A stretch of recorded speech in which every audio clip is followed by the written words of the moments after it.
السلام علیکم دوستو، آج کی اس ویڈیو میں ہم پوری کوشش کریں گے کہ حضرت ابراہیم علیہ السلام کے متعلق ان کی پیدائش کا مکمل احوال آپ کے سامنے تفصیل سے بیان کریں، اور یہ بھی بتائیں کہ نمرود کون تھا اور کس نبی کی اولاد سے تھا اور کیوں وہ حضرت ابراہیم علیہ السلام کی جان کا دشمن بنا۔ دوستو، اگر آپ نے ابھی تک میرا چینل سبسکرائب نہیں کیا تو پلیز کر لیں اور بیل آئیکن کو بھی پریس کر دیں۔ اس سے آپ کو میری ہر آنے والی انفارمیٹیو ویڈیو کی اپڈیٹ ملتی رہے گی۔ شکریہ۔ ویڈیو کو شروع کرتے ہیں۔ حضرت نوح علیہ السلام کے سب سے چھوٹے بیٹے حام کی اولاد میں سے جس شخص نے سب سے پہلے حکومت اور سلطنت کی بنیاد رکھی وہ کنعان بن حنام ابن نوح تھا۔ کنعان نے دریائے دجلہ و فرات کے نچلے علاقے میں بابل نام کا ایک شہرہ آفاق شہر قائم کیا، جو کہ 18 مربع میل پر پھیلا ہوا تھا۔ شہر کے چاروں طرف اونچی اونچی فصیل بنائی گئی اور اس فصیل میں 100 کے قریب پھاٹک بنوائے۔ کنعان کے مرنے کے بعد اس کا بیٹا حاسد تخت نشین ہوا۔ وہ اپنے وقت کا ایک زبردست بادشاہ تھا۔ آس پاس دور دراز اور نزدیک کے سب لوگ اس سے خوف کھاتے تھے۔ اس کے پاس بے پناہ دولت اور ان گنت لاؤ لشکر تھا۔ روئے ہستی پر یہ ظالم متکبر بادشاہ نمرود کے نام سے مشہور ہوا۔ دوستو، تو یہ تھی نمرود کی بائیوگرافی، جو کہ حضرت نوح علیہ السلام کے سب سے چھوٹے بیٹے حام کی نسل میں سے تھا۔ اب آتے ہیں حضرت ابراہیم علیہ السلام کی بائیوگرافی کی طرف۔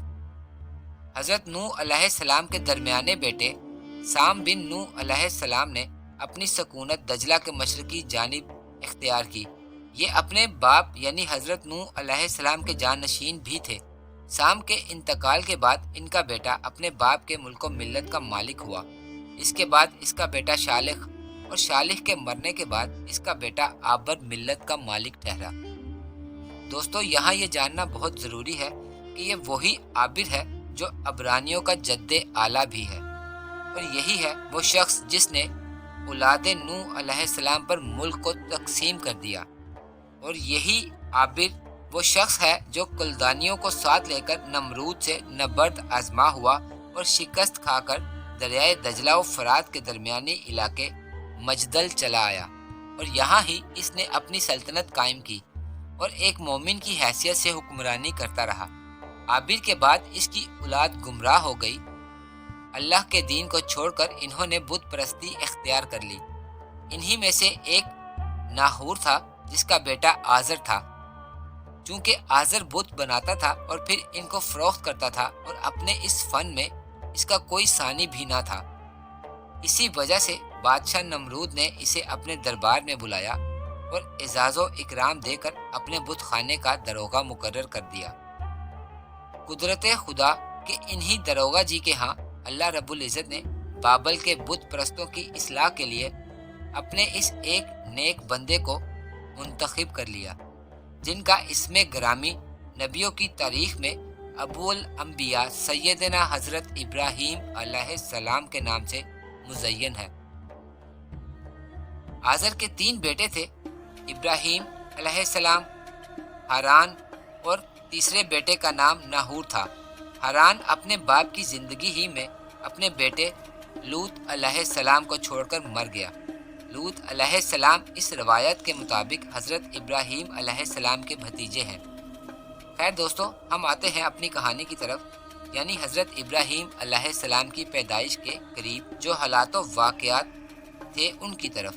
حضرت ابراہیم علیہ السلام کی ولادت جن حالات میں ہوئی وہ نہایت مخدوش ہیں، اگرچہ اس زمن میں مختلف روایات ہیں جو دلچسپی سے خالی نہیں، تاہم ان سب کا حاصل یہی ہے کہ ولادت ابراہیم سے قبل نجومیوں نے نمرود سے کہا کہ ہم ستاروں کی گردش میں ایک خوفناک امر کے آثار دیکھتے ہیں کہ جس سے آپ کی سلطنت کا تختہ الٹ جائے گا اور آپ کا شاہی مذہب باطل ٹھہرے گا، اور ان خداؤں کو جنہیں ہم دن رات پوجتے ہیں ختم کر دیا جائے گا۔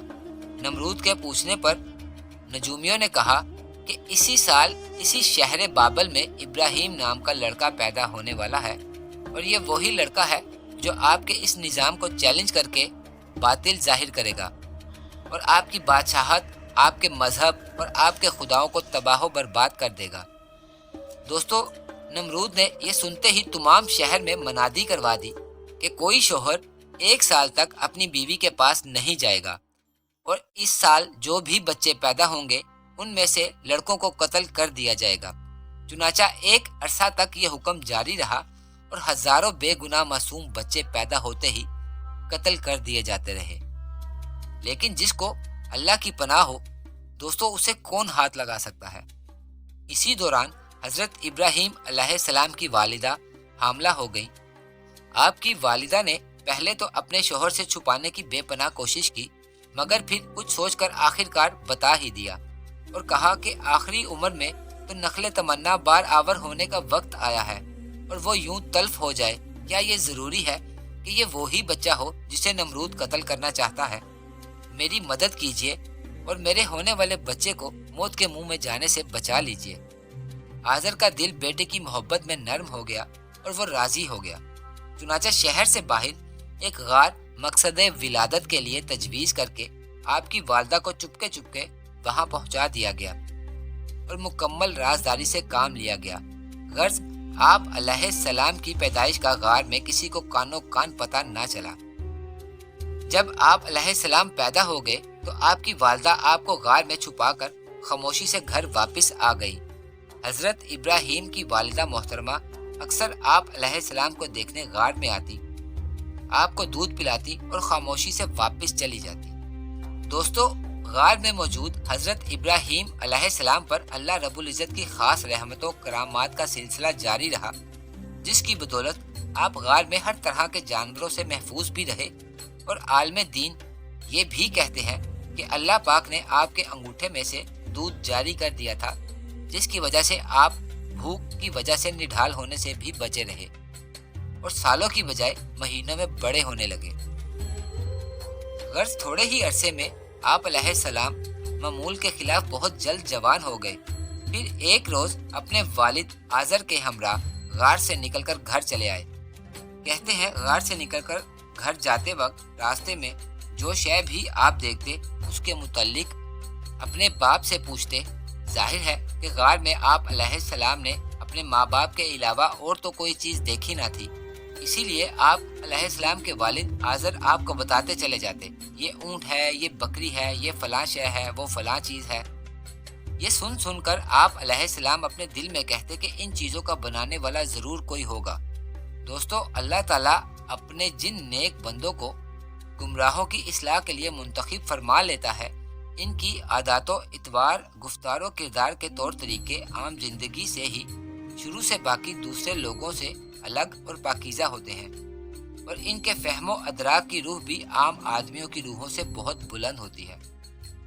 آپ علیہ السلام کے زمانے میں بابل کے لوگ بتوں اور ستاروں کی پرستش کرتے تھے۔ آپ علیہ السلام غار سے نکل کر گھر پہنچے اور آپ نے سر اٹھا کر آسمان کی طرف دیکھا تو ایک ستارہ نظر آیا، تو آپ نے اپنے آپ سے سوال کیا، یہ ہے میرا رب۔ جب وہ نظروں سے اوجھل ہو گیا تو آپ فرمانے لگے، میں چھپ جانے والوں کو دوست نہیں رکھتا۔ تھوڑی دیر نہ گزرنے پائی تھی کہ آپ علیہ السلام نے چاند کو دیکھ لیا اور اسے باقی سب ستاروں سے روشن پایا اور دل میں کہا کہ یہ میرا رب ہے۔ جب وہ بھی نگاہوں سے اوجھل ہو گیا تو کہنے لگے، اگر میرا رب مجھے ہدایت نہ کرتا تو میں ضرور گمراہ ہو جاتا۔ غرض یہ کہ پہلی رات جو آپ کے غار سے نکل کر گھر میں گزری وہ تمام ہوئی، صبح ہوئی اور دن نکل آیا، اور آفتاب کی روشنی آپ نے دیکھی تو فرمایا، یہ ہے میرا خدا جو بہت بڑا اور بہت روشن ہے۔ اور پھر جب شام ہوئی اور آفتاب بھی غروب ہو گیا تو آپ نے فرمایا، جو عروج غروب ہو جائے وہ کیوں کر خدا ہو سکتا ہے؟ لہٰذا آپ علیہ السلام سوچنے لگے کہ رب ہے اور وہی ایک رب پرستش کے قابل ہے، یہ باقی جتنے معبود بنائے گئے ہیں وہ سب باطل ہیں۔ تو دوستو، یہ تھی حضرت ابراہیم علیہ السلام کی پیدائش کے متعلق تھوڑی سی معلومات۔ دوستو، حضرت ابراہیم علیہ السلام ہمارے لیے نہایت قابل احترام ہے۔ وہ ہمارے نبی حضرت محمد صلی اللہ علیہ وآلہ وسلم کے جد امجد بھی ہیں، اور انہی کی آل اولاد میں سے کم و بیش 80,000 کے قریب پیغمبران آئے۔ اس حساب سے وہ ابو الانبیاء بھی کہلاتے ہیں، سیدوں کے سردار بھی ہیں اور ہمارے لیے نہایت قابل احترام ہے۔ دوستو مجھے اجازت دیں، اللہ حافظ۔